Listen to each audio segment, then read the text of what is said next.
Well, let's talk a little bit about your personal life. Well, that's my favorite. Okay. That's an easier stuff. Yeah, let's give you a different type of interview than you're used to. Right.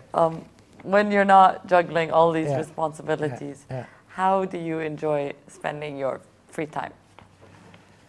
Well, you have to have hobbies, and because for a variety of reasons. I mean, you always have to understand, particularly like somebody like me and somebody like your late father, who was a very good friend of mine, that your own self-worth does not come from your work. It comes from your inner self, and you have to have a life other than just going to work or talk about public issues.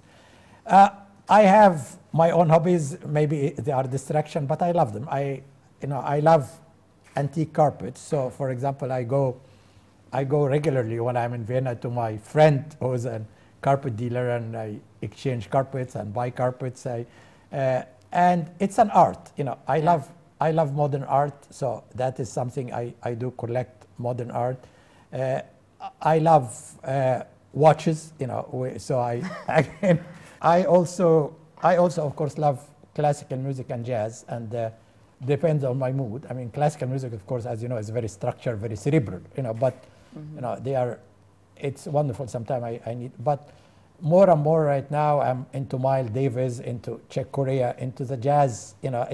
It's a spontaneity.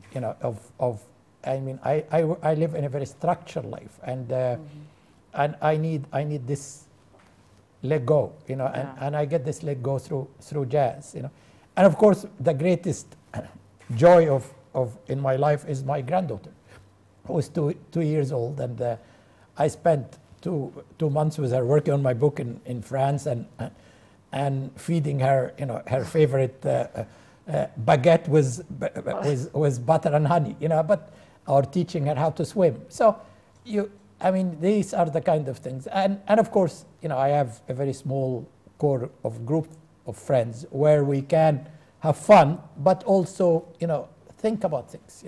I mean, you can have a lot of fun, but at the same time also learn something in the process. And with your friends now, do you find that even your friends are always asking you about like the future and things in Egypt, or are your friends more international?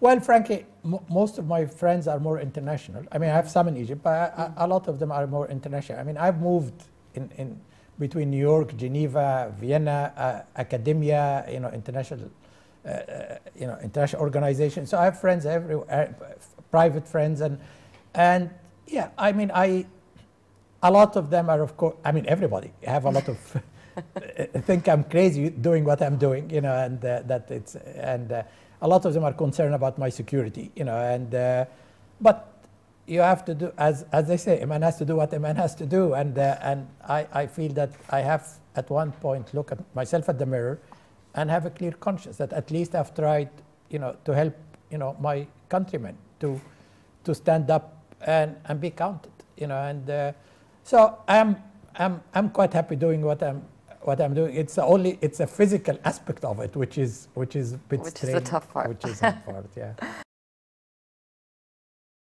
Watch more great videos on Enigma TV's YouTube channel, or log on to our website www.enigma-mag.com.